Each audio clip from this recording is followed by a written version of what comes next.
Welcome to the International Schools Podcast. My name is John Mickton. I'm your co-host. Dan will very likely drop in, or if he's not here, he will catch up next week.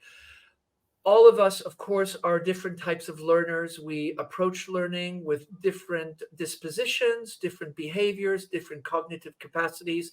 And what's really rich about that, there's so much diversity in the way we learn. But one area that I think is really interesting is supporting neurodiverse students and adults, because everybody can be neurodiverse. And I think navigating that landscape can sometimes be complex, and it's very nuanced and requires a lot of thought, empathy, and really understanding. And I think, we've had different guests that have talked about this, but today I just feel very honored and privileged. We have Kirstin, who is with Gaia Learning, and Kirstin is the founder of this fantastic website and service, and we'll dig into this. Kirstin is a qualified teacher, ADHD coach, mom of 3 neurospicy tweens. I love that. An ambassador for Teaching the SDGs. And Kirstin has done a lot of work in this area and has a big reputation, especially in the United Kingdom and with some schools abroad. And we have the pleasure to kind of talk about this topic and hear more about some of the things that maybe parents can think about, or educators as they reflect on supporting neurodiverse students or even neurodiverse learners in the context of an international school. So, Kirstin, a warm welcome to the International Schools Podcast. Thank you so much for having me. I want you to tell us about the spicy teens, because that just jumped out. And I love the label, and I just think it's a great way. I don't have teenagers anymore, but I did, and they were spicy. So maybe just kind of on a side note, and then we'll dig into more serious things. It's a kind and creative label. I think that mums and dads of neurodivergent children will identify with. They can certainly bring the creativity, but the challenges and eccentricities that go with neurodivergence. So my eldest son, who is now 14, was the reason behind me setting up Gaia in the first place. It was actually my avoidance of wanting to have the ADHD label applied to him in schools. It was very evident as early as in the womb that he had more energy than other children. And I think very typically that idea that we have of boys who can't sit still, he didn't get on in school at all. He would literally physically escape the school buildings. He would make himself violently ill in school. But I found that when he was in the right environment, when he could have all of the learning tailored to his interests, when there was plenty of breaks, when the class sizes were small, actually that those characteristics were, or the negative ones, were less obvious. So nice. I was very passionate about understanding more about education and how it could be personalized, and in fact changed careers and went into teaching myself. But when it was a psychologist that said to me, actually, the only way that your son is going to be able to thrive in school is going to be with medication, it just didn't sit well with me at all. So I just hold on one second. Oh, sorry, my printer just decided to have a little go. No worries. So I learned a lot about teaching, and it was only in the private sector that I could get that kind of bespoke care for him, which as a single parent to 3 children was not possible for me to do alone. So it was kind of during COVID that I started experimenting out of need with blended learning. I was having to teach kids in an international private school, both online and in a classroom, and with my kids in the background, and everybody knew, how difficult that was for parents not in the teaching profession to facilitate. So it became very obvious to me that there was, when tech was being used badly, or when there was just too much overstimulation, it was not good. But I could see the power and potential of it to actually give my son exactly what he needed in small focused class sizes, personalized learning, and plenty of time and breaks and opportunities to get outside, to climb trees, to play sport. I'm a geography teacher. I'm very passionate about outdoor learning and learning in the real world. And I really think that there is a place for technology to facilitate that well-being and that more holistic approach to education.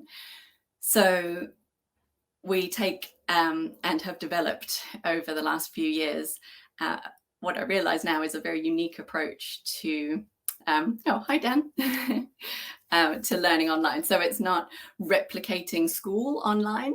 We're very different to other online schools who seem to just literally replicate a classroom environment in an online space. Whereas there is so much opportunity and creative potential to make it a really bespoke, rich, differentiated experience. Fantastic. And what a wonderful story. And I think sometimes, when you're surrounded by adversity and you want to support somebody and you don't have the resources, and you say, okay, guess what? I'm going to do it myself. And that's such a wonderful, rich story you shared. Tell us a bit, Kirstin, we have this label of neurodiversity, which is kind of the new term. And when I grew up, it was rowdy kids or misbehaved kids. There's been permutations of different labels. I don't know what label you had, Dan, but I didn't have a good one. And all of them. Yeah. Tell us a bit about how those labels have changed, and today neurodiversity is it feels like it's really inclusive, and it really gives quite broad in scope. Yeah, and I think it's so important that you pick up there on those labels and the negative connotations that can come with that, especially where my son can be viewed very negatively, and if they're on the wrong day in the wrong situation, it is that naughtiness or that feeling of not fitting in or doing the wrong thing or being sent out of the class or getting detentions, that kind of thing, which when those labels and that sort of habitual kind of labeling of kids gets ingrained so early on in childhood, it starts to really stick quite deeply with you as somebody that doesn't fit in, isn't right, is wrong in some kind of way. So that was the label that I feared for my son, and why I didn't want him to have that. I wanted to try to change the environment. That said, I think for girls who have ADHD, it was only in this journey that I had my own adult diagnosis of this, because what we know about neurodivergent traits is that they are hereditary. So a lot of the families that we work with, the parents have ADHD or autism or both, and it's only when they are in this desperate situation trying to find an educational environment to fit their children that they go on that inner journey themselves and go, wait, hang on, I filled out that same form and a lot of these things apply to me. So my daughter in the middle has ADHD traits as well, but because she's a girl, like I did at school as well, because I wasn't climbing the walls, because I wasn't rocking on my chair, the busyness is more internalized. And so it's those, look back on school reports of she was away with the fairies, or, could do better in class, or if only she applied herself, that kind of thing. And for me, it was a case of getting to GCSEs and failing all my mock exams, and then realizing that, wait, hang on, if I teach myself this stuff, I can, kind of see how I can do it. So I think in the last sort of 3 months, I hyper-focused and taught myself, and ended up with 10 A's and A stars. And then almost like had this huge imposter syndrome, thinking like, how did I do that? Did I cheat? Did I do it kind of wrong? But realizing that the way I learn was just different, and that when, you know, it's the same principles applied to girls as to boys. If you change the environment, you understand what the learner's strengths are, how they learn, when they need to learn, the pace at which they learn, and you change that, actually the outcomes are wonderful. And so just, you know, it was quite a sobering experience when I had my diagnosis, because you feel quite sad. Like, I felt quite sad about how deeply I'd struggled with my mental well-being during that time, because the masking is exhausting, and that misunderstanding of who you are and thinking that you're wrong or different has a really, really lasting effect. So I'm curious, Kirstin, because like, just sorry for being late, guys. I was on the original time. I don't know if it changed. I was on the 5:40 time, but pleasure to be here. I'm curious, like, just because this topic fascinates me, and I'm wondering, everything you said is really interesting, but I'm wondering, is there a case, obviously, in some cases, for just ignoring it? And because I'll give you an example of my sister, her son, I would say, I'm not a doctor, not a psychologist, but, you know, is or was, you know, some definite ADHD, definitely somewhat on the autism spectrum. She had teachers at school saying, you have to be tested, you have to do this. She constantly fought with the school, said nothing. She didn't want anything to do. He's now 18. He's doing amazing. I have to say, like, out of every 18-year-old, he's just got a record deal with his band. Like, it's phenomenal, you know? And like, I'm sure that approach can have bad consequences as well, but is there something to be said? Because her idea was, you know, because I think, you know, I, like John mentioned when I arrived, like, in our age, I think it was just much less diagnosed. I'm actually curious if you think it's increasing, and if there's any reasons for that. But I'm sure it was less diagnosed. You can tell me. But is there an argument for, just in some cases, just, I'm ignoring this? You know you're different, but you figure out a way around it.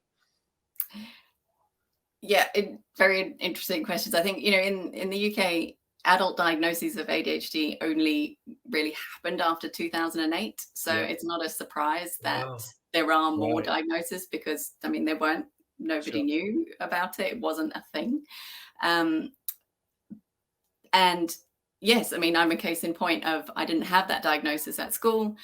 So yes, I've got on with it. And yeah, now I've got, you know, a successful business, and I'm an entrepreneur. And you look at how many entrepreneurs who do have ADHD, and it sort of is created out of, I think just before you came on, John was saying that out of adversity, you can create new things and new ways of thinking. I think, yes, there is a resilience that comes from it like no other when you get through it. But now that I have a greater understanding of it and work with a lot of parents and coach kids and teens and parents, there's a lot of unnecessary suffering that goes with it. People with ADHD are far more likely to suffer mental health problems, to commit suicide more likely than their peers, up to, you know, statistics like 5 times more likely than others. In my personal journey, that was something that I've come close to on a couple of occasions. And the understand, you know, so for me, yes, you can be resilient, but you might get lucky, but you might, there's a good but you might not. And the tears that I share with the parents who kids come with us, where they are watching their children self-harming and literally suicidal over that, and then the reports that we get once they've had a break from school, that they've been with us for a few months. And I read an email just this afternoon from a parent, and she was saying, I had no idea my child could love learning again like this. I never thought I'd, you know, since this kid was in year 2, she hasn't seen her come alive about English literature she was reporting on. And this girl's 15 years old. She's been kicked out of every school. And it's that's not the chance that I want to take on my kids. And I think it doesn't have to be as drastic as pulling your kids out of school, or I reluctantly home educated my son for 2 years because school was not a place that was good for him. He is now back in school, but of his own choice, and armed with more of an understanding about how his brain works and what he needs. And yeah, he doesn't show the label out or talk about it to his peers because he doesn't want to be different or other, but he also knows what he needs to do to balance his well-being and do you think, like, I'm curious, just on the taking right in the beginning topic of ADHD, is it something that's more common now? And if so, are there reasons? I mean, I don't know if this is true, but I heard some statistic that it was much more diagnosed in the US than the UK. And is there reasons why there is more, or is it just more diagnosed? Or because obviously you're making kind of a judgment, aren't you? It's not an exact science to evaluate someone on the kind of a scale, I guess. Yeah, but it can still only be diagnosed by a psychiatrist. Yeah. I think here in the UK, the waiting lists for diagnoses are still up to 7 years. Right. I was lucky enough that my brother actually paid for me to go privately to do that. And it was after a period of severe burnout where I literally was in hospital, and understanding or having that validation, which involved going on to ADHD medication, and then learning a lot about it, and having coaching and all sorts of other things. Literally, my family, my colleagues don't recognize me in that. So once you are diagnosed, once you have that understanding, it is nothing short of life transforming. Sure. And to anybody who has gone through that process, I think it's So is it more common, or is it just more diagnosed, or is it a combination, do you think? I think our awareness is increasing hugely in it. So there is more of an understanding. I think COVID and having opportunities to be outside a school system for a period of time allowed a lot of people and kids and families to take stock and really look at what the school system was offering, what their children were learning, and also it made it so stark to go back into that system when that has fundamentally changed businesses, industry, how we work in hybrid blended ways, and yet we've just put kids right back to almost pre-2019 system of education where that doesn't make sense for them anymore either. And I think we're looking forward to the jobs of the future, the acceleration of AI, and the kids are clever and they understand why it makes even less sense to them why they are sitting still in rows learning things that are not preparing them for their futures. And I think it's making it more obvious that I think kids with ADHD are the canaries in the mine of the education system that are crying loudest for the need for change in the systems we have. And I think you bring up a good point is, we during COVID, many schools were able to do hybrid, more personalized learning, less, kind of testing and assessment, and more almost diversify the entry points to the learning. And I just think your point is so important. Suddenly COVID's over and we're back in rows and it just doesn't make sense, and I think it's about that balance. And, Dan was saying, asking you those questions, and you were saying that, yes, it's okay to ignore it and just be resilient. But it sounds like it's a balance of actually maybe not jumping to medication and going into panic mode, but finding that balance, understanding the actual neurodiversity. What are some strategies that work? What are some don't? And maybe medication is part of that package. And I think that's often takes time. And in schools, often teachers don't have time. If you have 40 kids in a classroom and you have 5-6 kids that are neurodiverse, it's very hard. And especially if you're teaching content where you're getting kids to do exams, there's not hands-on projects, project-based learning. So it just seems the mix of old exam-centric education is the worst enemy for these kids. Oh yeah, 100%. It definitely highlights the absurdity of that. And I do think we've got more stimulus and things in schools with more edtech products and pressure for teachers to try new things, and it's too overwhelming, and I think that does kind of exacerbate some of that those traits or behaviors that we see, where I think neurodivergent or not, our attention spans are decreasing, and we are having to process a lot more information a lot more quickly. But it's a challenge for teachers in a classroom to cope with that as well in the structure of the school day. But I think we have been moving over time to question the way that schools operate. But I think under no version of the future is the school not important. I think it will always be a really vital, crucial place to bring kids together to play and to be creative and to be in a library and to play sports. But the opportunities that we've got to use technology to differentiate, to connect classrooms across the world, to open the minds of kids and prepare them for the future, it's here as well. So why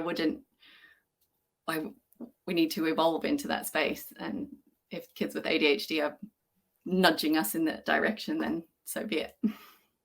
Yeah, absolutely. And it's fascinating. I work in a school, and I have a couple kids that have neurodiversity, and socialization sometimes can be challenging.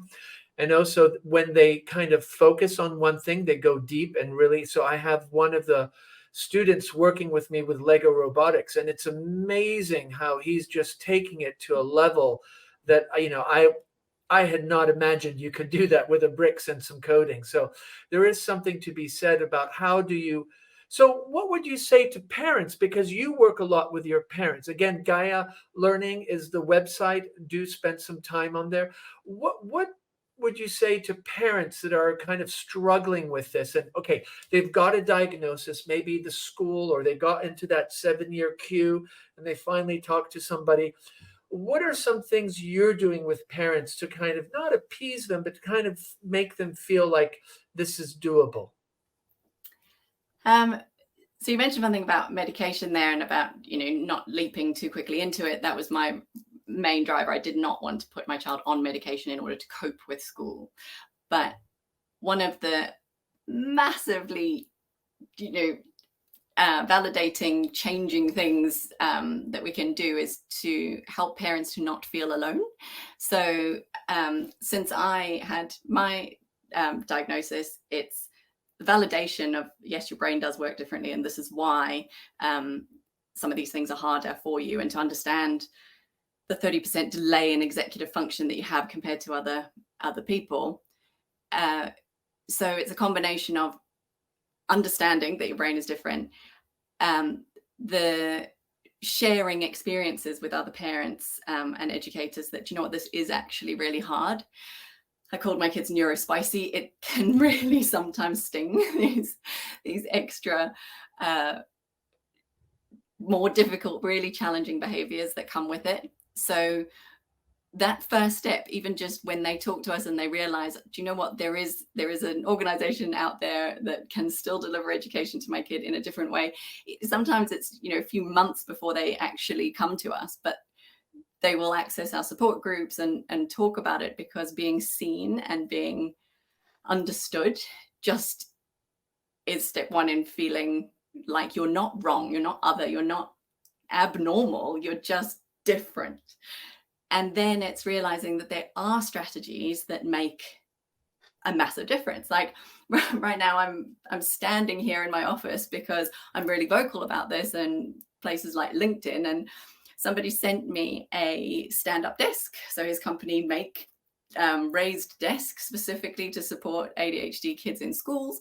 And he was like, hey, do you want to try out one of my desks? And so I'm standing here and I'm like, this makes a huge difference to me, that I'm not like contorted in a little, like, because I get hyper focused and I just sit for like 7 hours and I don't move and I forget to go to the toilet and, you know, like basic things like that. So little accommodations like, hey, what if we just let the kids stand and work can make a huge difference. I'm not medicating them. I'm not putting them online or in front of a computer. I'm just letting them stand. And then things like understanding that, you know, there's a lot of research around like the Pomodoro technique of doing short bursts with regular breaks of activity. So don't lecture a kid for an hour, but let's do purposeful, like experiential learning for 25 minutes and then have a break. Or allow kids that are overstimulated by busy corridors to come into a class 5 minutes after everybody else, or to be seated before having to deal with that commotion of, excuse me. So strategies like that empower parents, and they also empower kids to go, do you know what? I can deal with this myself, and I don't have to show my ADHD card or anything. I can mitigate these tricky situations for me on my own. Currently in America, Australia, the UK, there is an outright shortage of ADHD medication. So I became quite, well, medication makes a huge difference for me, but now I can't access it. So there's always going to be those, you know, you can't just, this isn't fixed with a magic pill. It is strategies, it's understanding, it's self-compassion, it's educating educators how to deal with those kids and understanding why their behaviors are like they are, and recognizing that you can't approach them in the same way that you would other kids that would have the same beneficial effect. It doesn't work on those kids. So rather than just hitting your head against literally a brick wall or demonizing those kids, if you just took a different approach, you'd have a positive outcome. Yeah, it's interesting. Both those things. I personally do standing desk. I like, it's a game changer. Like I've been on it for like 2 years, and everything, like I've less back pain. I sleep better because I'm just more tired from standing up the whole day. I only sit down to eat pretty much, or if I'm meeting someone. And Pomodoro technique is I go, sometimes I forget, I go backwards and forwards on it, but you know, just doing that 20-minute sprint and then 5 minutes. Sometimes I'll do longer. I'll do 50 minutes and then 50 minutes, 10 minutes. But I think everyone that if people listening to this have not heard of a Pomodoro technique, then definitely try. I've got a quick question, if you don't mind, about medication. I know we're getting into the detail, but like I was watching this PBS, you know, Frontline thing, and it was talking about, you know, there are people who say that Ritalin in particular, which I don't understand, but I believe it's like effectively amphetamines or amphetamine based, is oversubscribed. And the doctor on this PBS documentary was making the case, not that it's prescribed, not overprescribed, but it was like there was a lot of misdiagnoses. The problem was there was a lot of people who prescribed it who should have been diagnosed as something else. This was just talking about America. Is that something you think happens in the UK, or do you think, or do you agree with that?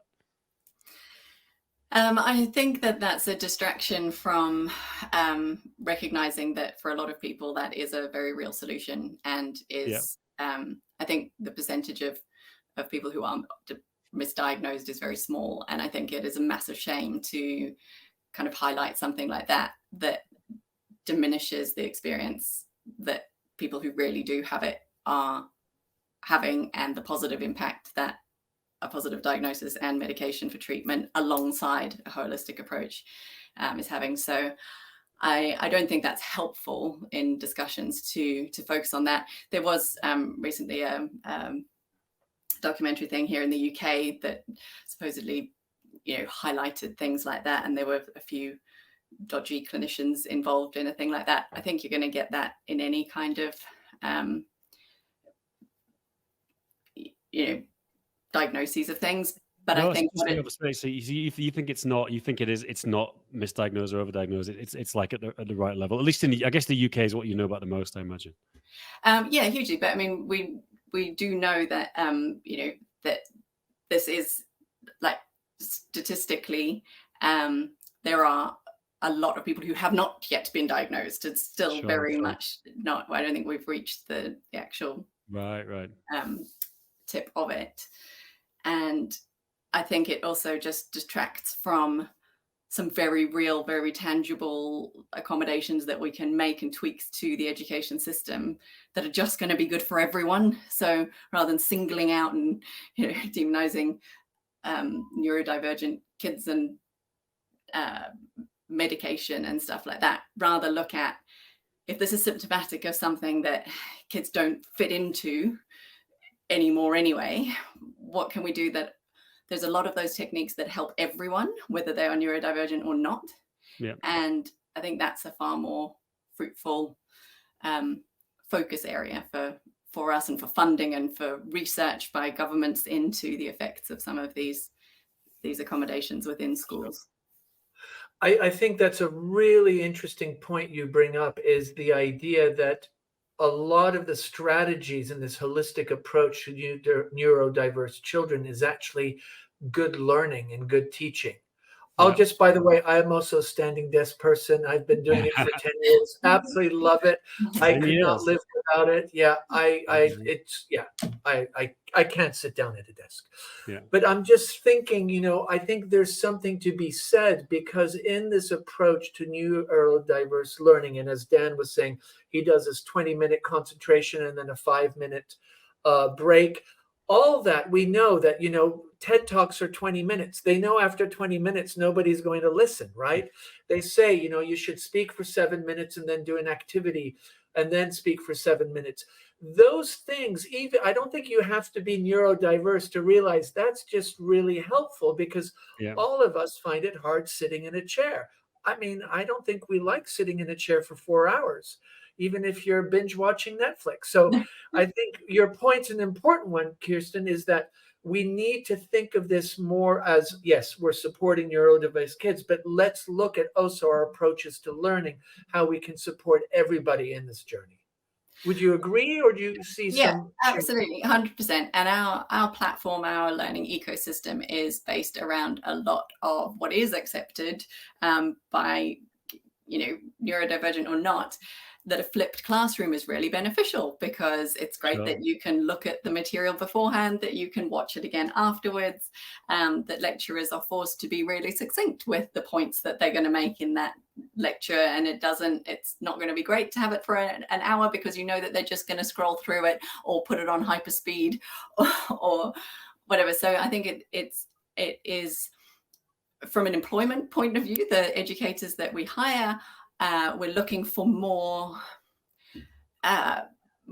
tech savvy, agile subject experts who are able to communicate their expertise in a way that is engaging. And yes, they probably are competing against YouTube actors and that kind of thing, because that's what kids want to consume. There's no reason why we can't teach the curriculum like that. The curriculum that we offer, we offer the Cambridge International curriculum. We're a Cambridge International School online, but we have it's all accessible in bite-size chunks that you can personalize with language, with the way that it's presented in text to speech, or how big you want to read the font, or we can personalize it and we adapt it slightly to different hemispheres, even because there's different things going on in science in the south to the north, and all of that. So and then again, being able to access learning wherever you are is brilliant. I mean, I grew up and was educated in South Africa. I've started my career in Australia. I've been, did some of my schooling and university here in the UK. The whole idea of global, flexible, traveling families is normal now, and being able to access different curriculums. I mean, I found it really hard starting my career in Australia when they didn't quite understand my GCSE grades that I was really proud of because I'd done so well in them. But they were like, well, we have a number out of 100 or whatever. So what were you on the number? And I was like, I don't know, but I have these A grades. Mm-hmm. So being able to mix and match curriculums and all of that, that's not just for neurodivergence, that's just for modern families. Absolutely. No, I think that's so true. And it's that variety. And I think especially when we think of so many people being global and people moving and kids having to move different schools, sometimes these very, as you say, these exams that are unique to a region then aren't transferable to another, that can just be a real nightmare for parents. So one thing that, is really interesting about your website is that you do one-on-one tutoring, you have small groups. So it's like a whole ecosystem of learning. It's almost like a learning management system, but that's tailored to a group of learners that have maybe different types of needs or need to have entry points that are very diverse. Can you maybe talk a bit about, how the site works? So I'm a parent. I'm living in Hong Kong and I have a spicy tween and school's just not happening. They're in a traditional school and we're really struggling. And somebody says, oh, you should look at different approaches to learning. And then we Google search you and we find you. So what happens? So yes, we support kids one-to-one if that is... In that instance, if you were coming from Hong Kong and had a specific curriculum that you wanted to mirror and support or supplement in that area, then we do that. If the time zone makes sense, we have a full timetable running Monday to Thursday. So we believe in the 4-day week, so that Friday is always kept free for projects and things like that. So kids can come into the timetabled sessions. We then work with specific schools. So where we partner with schools, we mirror their curriculum. So they might have English, maths and science going on campus, but then they've got some learners that don't come into those. So they access the same curriculum effectively from home, and we build their confidence to get back into that setting. But success for us is about facilitating that social interaction with kids. We do not want to see kids like sitting and watching passively online. It's very immersive. It's very much active learning. We do encourage them to stand up, to dance, to show their learning actively, and also teaching them the skills to understand their own brains. So we didn't start out focused just on neurodiversity. That was my reason to come into it. And then we realized that the majority of our kids were autistic or had ADHD, but we also have gifted, talented, normal, just kids who, for whatever reason, whether it's traveling or that they're overseas, want that flexibility. They want school on their own timetable. We have some high net worth families who literally will access our lessons from their own islands sometimes, it's like, where am I today? So I think there's a different mindset of international families that see the value in personalized education. And so we just work with them to create a bespoke timetable around their kids' needs. And for some kids, that can be very much like, they just literally won't wake up until 10 o'clock in the morning. So we don't put on classes for them until 10:30 in the morning. But after that, they love the learning. And so it's literally tailored around when they are going to be learning best. Yeah. And the outcome is, the same. They still sit the same exams at the end of the day. They've just learned the material at a pace and in a place where they feel comfortable to meet their potential. Yeah, super interesting. I've got a question, slightly change of direction about entrepreneurship, because obviously John and me are both got entrepreneurial ventures, past and present, and I think a lot of our listeners work for international schools or other companies, and they're looking at this is a kind of business like tutoring, starting an online school, connected, but a lot of teachers think about in all kinds of different areas, So I'm curious, like, it's always good to get into the practicalities. Like, how did you start this? Was it just you? Did you start it while you had a job? Did you start tutoring yourself and then you made some money and hired people? I'd love just to hear a bit about, your entrepreneurial story?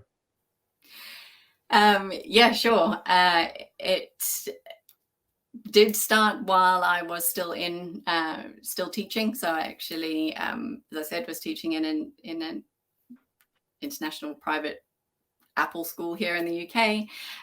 It was really I thought at that time was the pinnacle of success for me. So part of it in my personal story was becoming a teacher to support my son who didn't fit in, but it was also to leave a relationship that was not good. So moving into a school with the facilities and a job was that was it. I was going to have made it. And literally a safe place where my kids' needs would be met. But when I was teaching there, it was so obvious to me that despite the access to technology and a lot of investment and all that the teaching hadn't evolved. So I initially, Gaia Learning was set up as a tuition business. And so I was working after hours, just tutoring and building that up. But then my first clients were in Saudi. Which meant it wasn't after school, but it was before school. So I would wake up before my children and start teaching at 5 a.m. and very quickly realized that I was making more money while my children were still in bed before I'd made them their porridge. And then I was teaching in a school where actually I wasn't earning a lot at all. And so when that kind of contract was secured for a year, I thought, no, do you know what? I'm going to chance it. And I left teaching at that point. This was just you at this point? Just, so it was me and a couple of other tutors. I'd also got I got a scholarship through the Royal Geographical Society to train to teach. And through that, I'd met a group of other quite ambitious geographers and scholars who basically anybody on that program had life experience, other jobs and things like that. And I think all of us were like, hang on, this teaching in schools is for the birds. Why would anyone do this? It's really hard work. It's really thankless. And you don't get paid a lot, even if you're working in a good school. So a few of those people were my initial tutors and team. And then during COVID, I kind of just through their goodwill said, why don't we just try this and see if we can engage all these kids that are sitting at home and their parents are trying to work and everyone's a bit fraught. Let's see if we can engage them. So we started doing these classes based around the Sustainable Development Goals because we were all kind of like quite passionate about that. And the parents were just like bowled over because they said, well, we're being sent, email attachments, hundreds of them for stuff to print out for us to do with our kids at home. And you're just online and you're getting the kids to like do these experiments and whatever. And they've got friends and they're solving real world problems. And like, this is really exciting. So that was built a lot of encouragement to go, do you know what, maybe there's something in this if we're personalizing it. And so, but the big key thing, I think Joni asked, like, what does the ecosystem look like?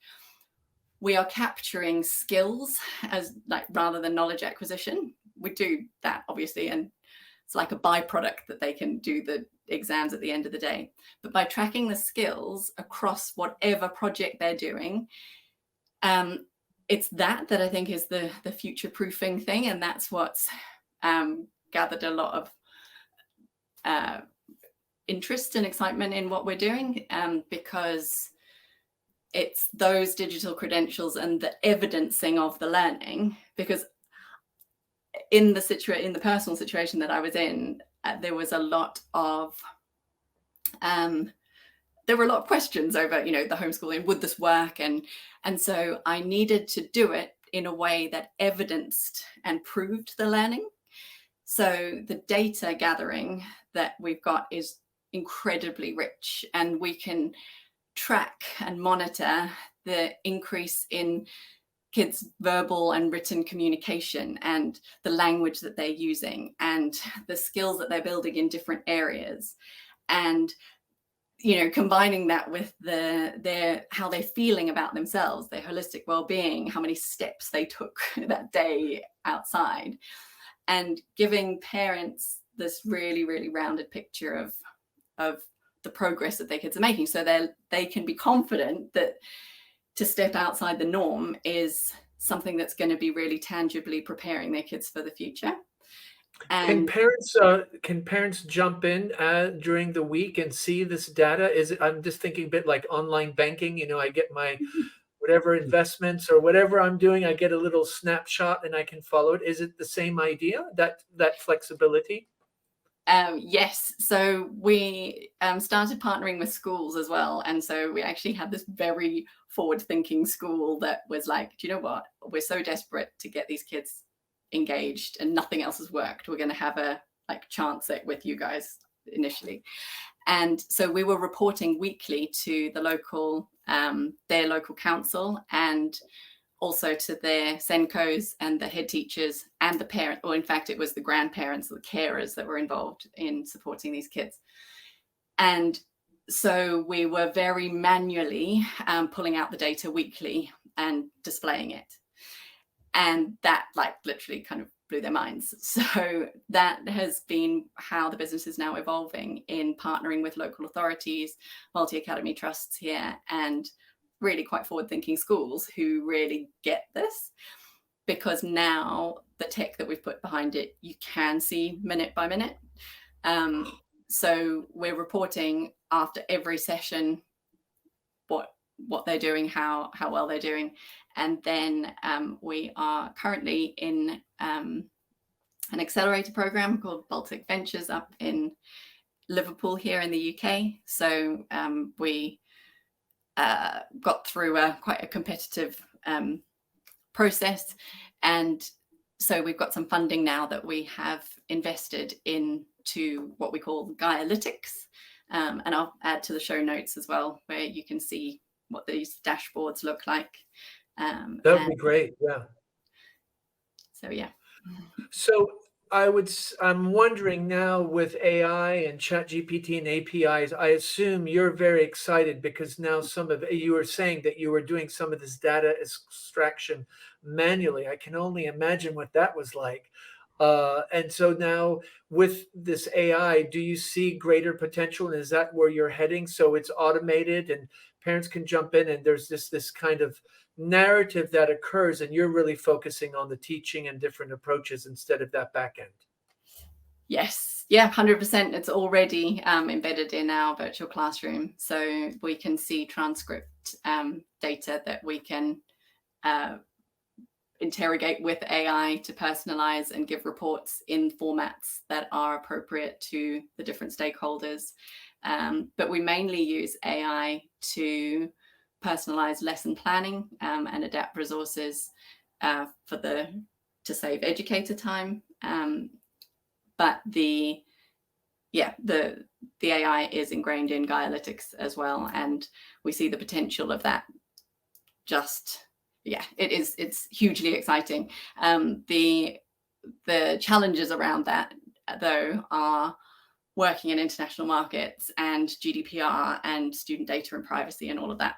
So while it is all there and it's ready to be turned on, we're working very carefully and sustainably with a lot of advice and sensitivity around that, because you can't mess with this stuff. But no. The power of it is massively transformative, and it's really attracting for us a very high caliber of teacher, because I think that's the other thing, that we want as much to change the way education is consumed by neurodivergent thinkers and kids, but it's also to show that education and being an educator and being a subject expert can be incredibly rewarding, exciting, and well remunerated in this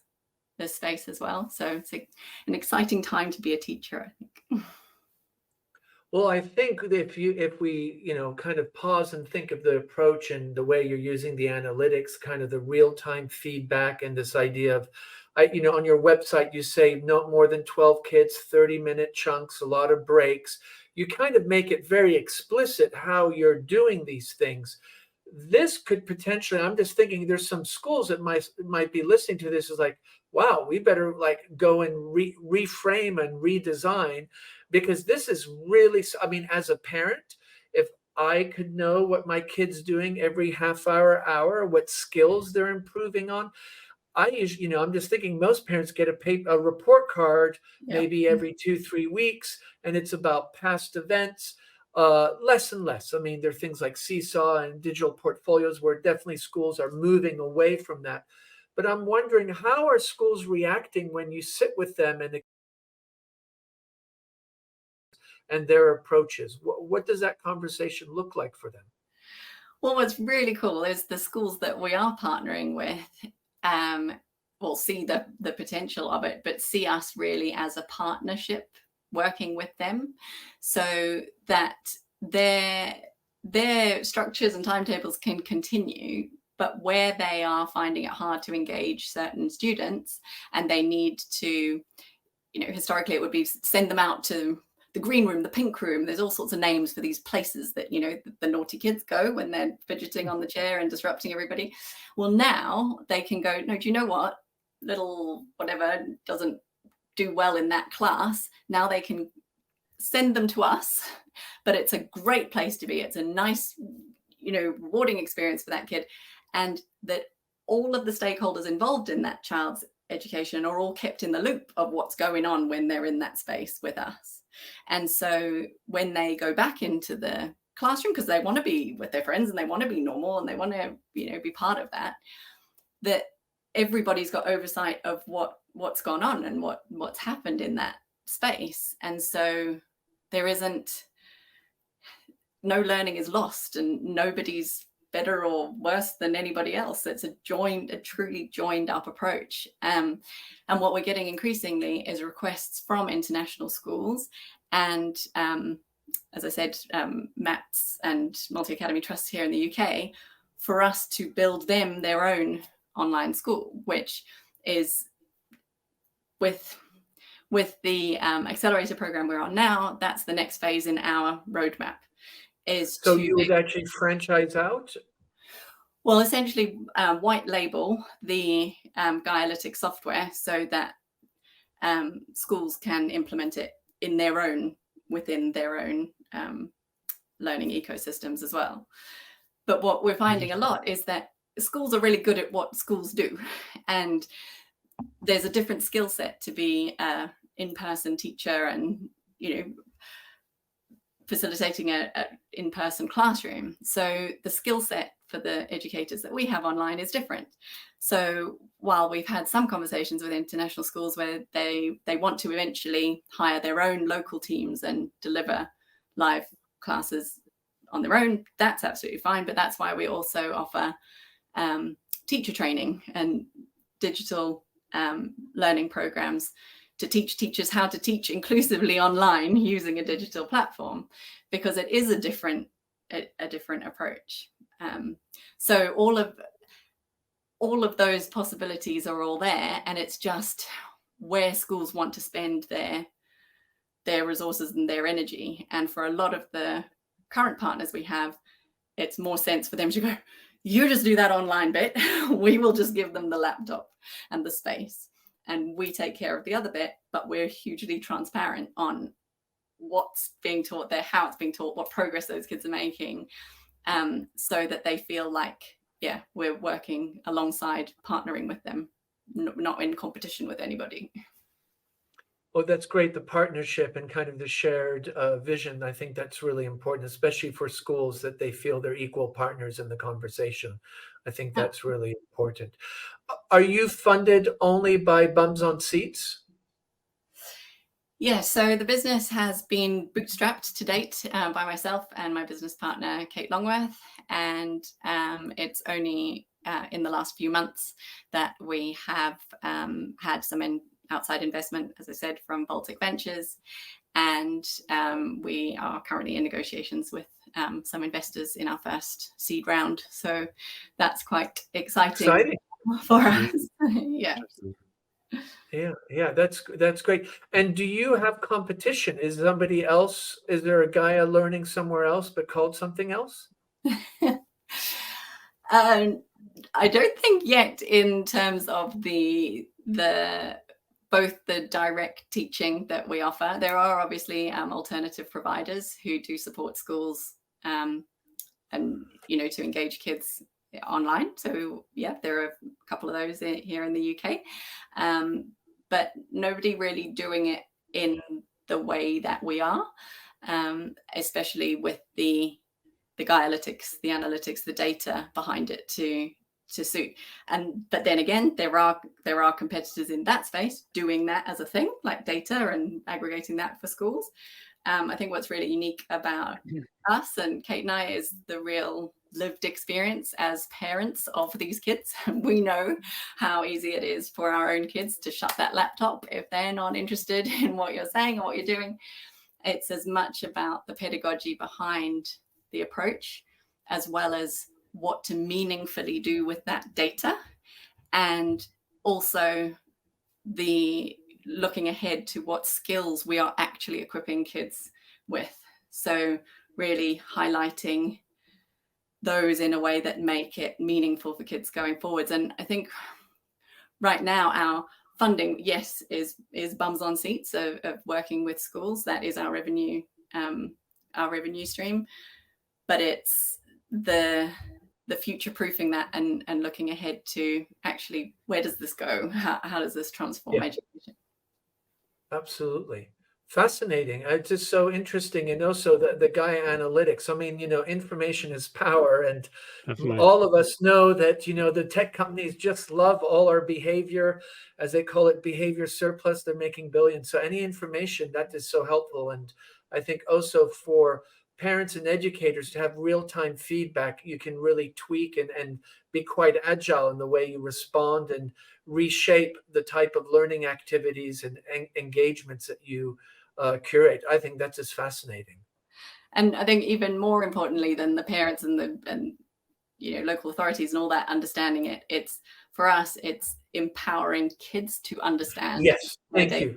And it's how, and this is the neurodivergent angle and the bit that really resonates with me a lot as a mum and also as a neurodivergent person is, I don't want to be on medication, to survive my life. I want to know what my strengths are, what my, what really does make me tick, what is my use in the world. And for kids, once you empower them with that, there's nothing they can't do, or there's nothing they believe that they can't do. And that's a world that I want my kids to grow up in, where they feel like they've got control over their futures and that they can understand what is beautiful about their busy brains. So definitely, I think that's a great note to finish on. Actually, I think that was a fantastic point, to be honest. Yeah, thank you, Kirstin. That's so important. Before we leave, what do you want to tell school leaders and school educators? If you have a little something, a little message that you want them to walk away with as they reflect on your approach and the sharing and wisdom that you shared, and also highlighting the importance of kids being empowered to understand who they are and how they learn, what's kind of your little message to our audience?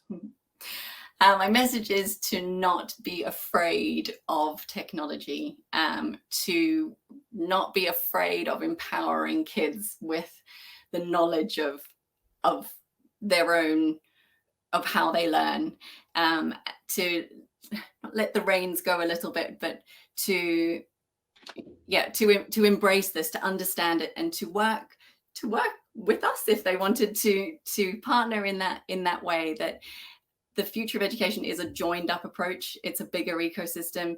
Place matters, schools matter. The ethos of schools is hugely important. It is so valuable, coming back to the start of this conversation, that the most powerful thing for me in talking about ADHD is like it's being seen, it's being recognized as being part of a community. So we will never not need schools. We do. We need them to have that place, that belonging.